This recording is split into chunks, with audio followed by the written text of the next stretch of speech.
Use both. Go ahead. Bring us to probably the most controversial thing that's happened over the last 24 hours, arguably the October surprise that John Kelly and General Mattis are authoring.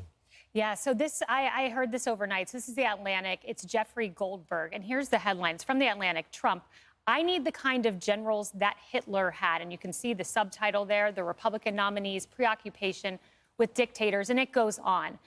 When I saw this, first, they talk about a meeting with the Guillen family. The Guillen family tragically lost their sister, lost their daughter. She served our country honorably. And they characterize a meeting, one in which I was in. I was not in this December meeting they speak of, but a meeting with this family. And here's what the sister said about this story. Wow, I don't appreciate how you all are exploiting my sister's death for politics, hurtful, deceitful, the important changes she made for service members, and indeed she did. President Donald Trump did nothing but show respect to my family and Vanessa. I was in that July meeting. That was undoubtedly the case. But the reason my antennas went up last night when I saw the name Jeffrey Goldberg is because I was on a tarmac in September of 2020, and a story popped from him in The Atlantic, and it was the suckers and losers story we have all heard.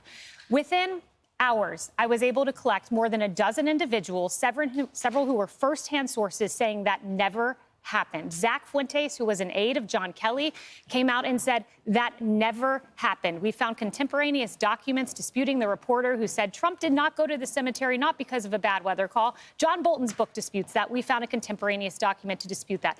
My point is, this is based on 4 anonymous sources, 2 weeks before an election, 100%. disputed by people on the record, and yet it led a CBS News broadcast. What a shame. Did they what include your portion? Did they include? No, they never reached out to me. I was in that first meeting, never reached out to me. But I will say this quickly. Donald Trump, I have never seen him more downtrodden than when the suckers and losers story came out. Stuff came out of about his finances, fake stories. He didn't care.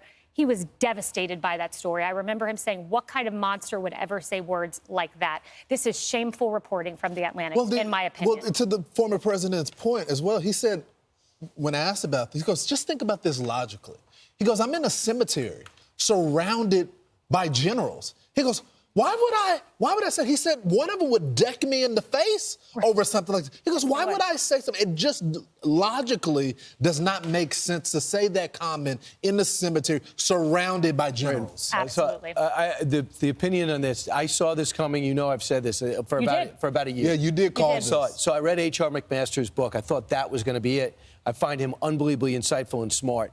I read his book. And you know what he did as national security advisor? He spent the whole time dealing with Mattis and Kelly, who I also like and have huge respect for, who didn't like the president, thought he was incompetent and not capable of doing the job. And they thought it was their job to rein him in.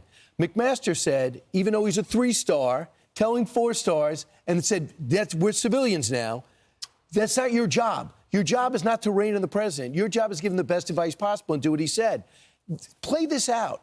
So if your general, who's your chief of staff, and your secretary of defense is not doing what you say on an everyday basis, he's like, you know, I could see him going, I love generals that listened.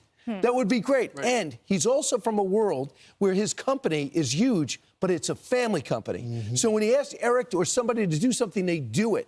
It's not even publicly traded. He doesn't have board members. All of a sudden, now he's like, do this. What do you mean you can't do it? Do this. What do you mean you can't do it? What do you mean I'm not allowed to do it? And after a while being investigated, there were probably times where he topped off. Wouldn't it be great if generals actually listened? Right. Can you imagine if some people listened to the commander-in-chief? I could absolutely see that happening. Yeah. And why? And they know it in context. But they said he could win. I'm going to stop him. Right. And so The Atlantic is getting a lot of publicity for this particular article, you know, and it's getting a lot of publicity because of the Hitler comment, which the Trump campaign says he never said that, and also the cost of the funeral, because during the meeting you were at with the family of Vanessa Guillen, he said, how much is it going to cost? And her lawyer said, the family lawyer said, well, the military is going to take care of it. And he said, well, if there's a problem, let me know. I will financially pay for it. And they said the things that he said afterwards never happened as well.